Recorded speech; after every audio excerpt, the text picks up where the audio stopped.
The Viking funeral that shocked Arab historians.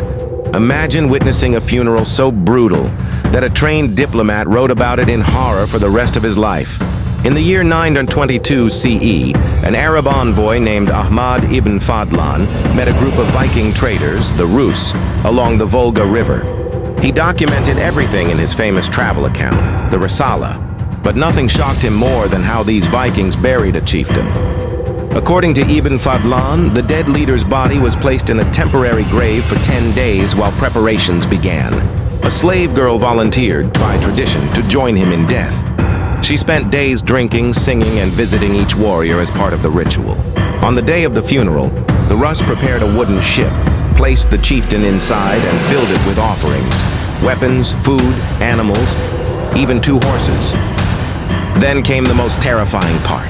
The slave girl was lifted onto a ritual platform, and an elder woman, whom Ibn Fadlan called the Angel of Death, performed the final rites.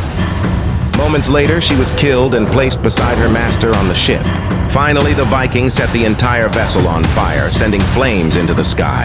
Ibn Fadlan wrote that the heat was so intense he could barely stand near it. When the ashes cooled, the Rus built a mound over the remains and placed a wooden pole on top. Ibn Fadlan had seen war, desert raids, and executions, but he said nothing compared to a Viking funeral. It became one of the most detailed eyewitness accounts of Norse rituals ever recorded.